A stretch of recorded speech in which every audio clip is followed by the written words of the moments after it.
Entrons dans le vif du sujet, Didier Robert, par rapport à cette manifestation du 17 novembre, la hausse du prix des carburants, la région mise à contribution. Vous avez des annonces à faire concrètement. La première annonce pour les familles, ce sera laquelle ?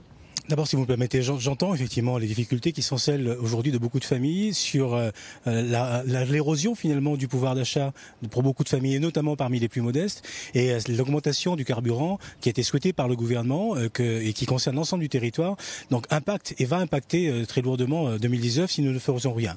Donc je veux aujourd'hui formuler effectivement une proposition très forte qui devrait, j'espère, permettre à des familles, notamment parmi les plus modestes, encore une fois, de pouvoir avoir en 2019 une année un peu plus confortable. Deux séries de mesures. Une première, un fonds de compensation routier professionnel que l'on connaît déjà, mais que nous allons abonder l'année prochaine pour tenir compte de l'augmentation de la fiscalité et qui s'adresse cette fois donc aux transporteurs, aux taximans, aux ambulanciers et à tous les professionnels des auto-écoles. Et puis un deuxième fonds que nous créons pour la première fois et que nous allons proposer donc à la prochaine assemblée plénière, donc au mois de décembre, et qui va être opérationnel à partir du 1er janvier 2019, qui est un fonds de compensation routier pour les familles réunionnaises. Globalement, nous aurons donc une enveloppe de 10 millions d'euros pour tous ceux qui aujourd'hui sont donc salariés et qui perçoivent moins de 1,2 SMIC, les retraités également dans les mêmes conditions de rémunération, les étudiants, ceux qui sont demandeurs d'emploi, et nous avons souhaité étendre le dispositif pour les entrepreneurs individuels. Ça, c'est le volet vraiment d'intervention rapide et très fort que nous faisons en direction donc de ces publics cibles.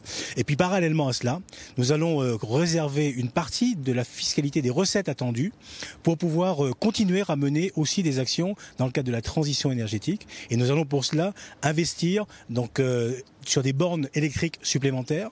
Nous allons diminuer en 2019 donc la part d'octroi de mer sur les véhicules hybrides, puisqu'elle est déjà à zéro concernant les véhicules électriques, mais nous allons l'étendre aux véhicules hybrides.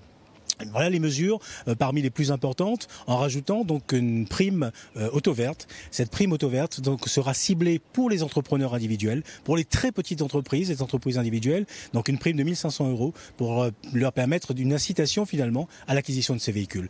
Voilà les mesures que nous souhaitons au niveau de la région aujourd'hui prendre, parce que encore une fois, j'ai bien conscience bien sûr de la nécessité de tendre vers la transition énergétique, mais en même temps des difficultés que rencontrent malheureusement beaucoup de familles aujourd'hui. Donc on est bien d'accord, ces mesures seront applicables au 1er janvier 2019 ? Elles seront applicables au 1er janvier 2019. Le dispositif qui sera mis en œuvre sera relativement simple et les gens donc, qui sont concernés pourront tout au long de l'année, du 1er janvier 2019 au 31 décembre, percevoir donc l'équivalent donc d'un remboursement finalement d'une centaine d'euros donc, et qui pourra être actionné à n'importe quel moment de l'année. Sous condition de revenus, évidemment. Sous condition de revenus, telles que je l'ai précisé, c'est-à-dire jusqu'à 1,2 SMIC.